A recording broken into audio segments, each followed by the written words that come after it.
It was nearly a year ago that Boris Johnson gave his famous speech just down the river in Greenwich. When there is a risk that new diseases such as coronavirus will trigger a panic that go beyond what is medically rational, then, at that moment, humanity needs some government somewhere, ready to take off its Clark Kent spectacles and leap into the phone booth and emerge with its cloak flowing.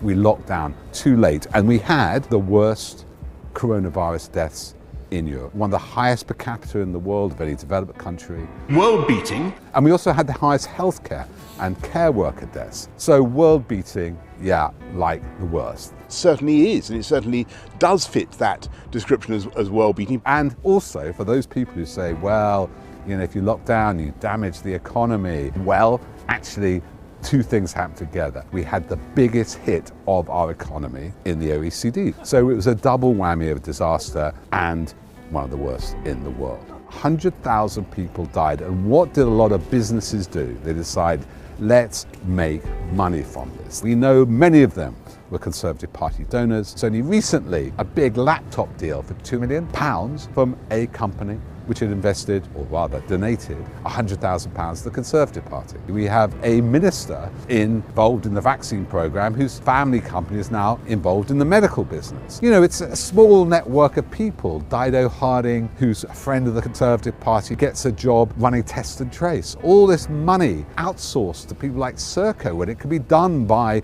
local authorities. So after covering this for about 6 months, on our own mainly, the National Audit Office assessed all these contracts around PPE, and they found that there was a fast track for ministers, members of the House of Lords, officials, that they could submit their own bids or their contacts' bids. This is completely a sign of cronyism. This reveals the legs under the table, the way that being a Conservative Party donor is an investment. You put in £100,000, you get a £20 million contract. It's as plain as that. Now, the problem is with this, as we face an ongoing healthcare crisis, what's next? They've gone into school meals, they've gone into PPE. What else do they want to privatise? We know there's an issue with data. Palantir, Peter Thiel, the right-wing Trump supporter, getting involved in our health data. There seems to be no scrutiny or oversight. And we are in danger as the sick man of Europe being overtaken by this very corrupt system of the few looking after each other, where children go hungry, where the money, our money, is spent with their mates who are already rich. They trust their people who, during their pandemic, seem to have ripped us off more, and yet everybody else, they think are going to cheat them a couple of quid on a food voucher. We, the taxpayer, we, the people, are being siphoned off our resources, not to protect us, but protect the few. So Britain's poor performance, people say, well, we're not as bad as Belgium, well, we're actually worse, but they go around trying to find the odd country who's had a higher mortality rate occasionally.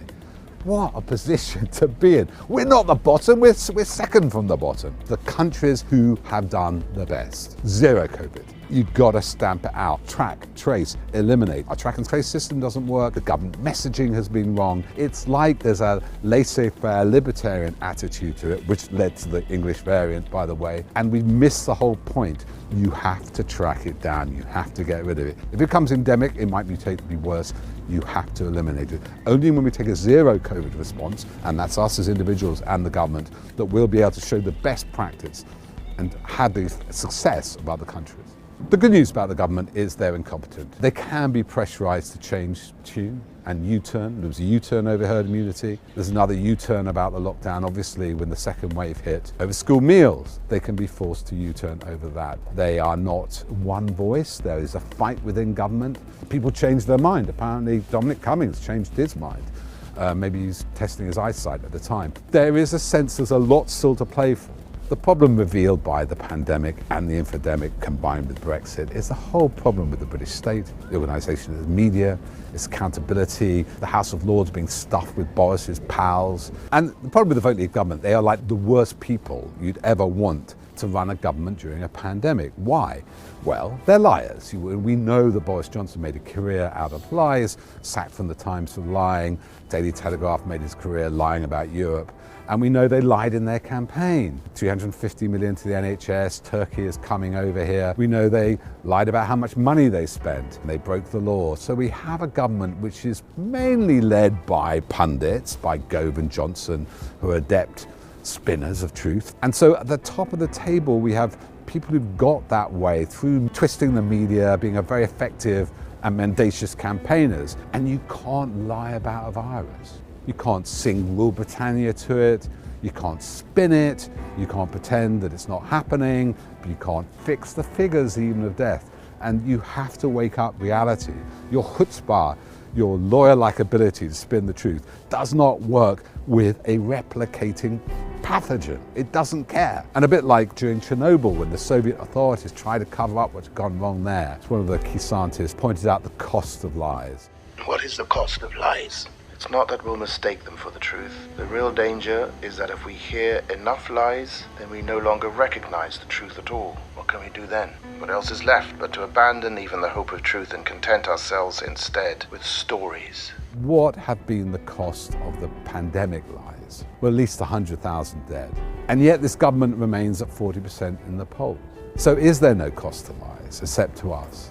Well, this is up to us to decide. Because if we allow this government to have got away with the worst coronavirus record in Europe and one of the worst in the world and do nothing about it, was to stop them doing whatever they like in the future.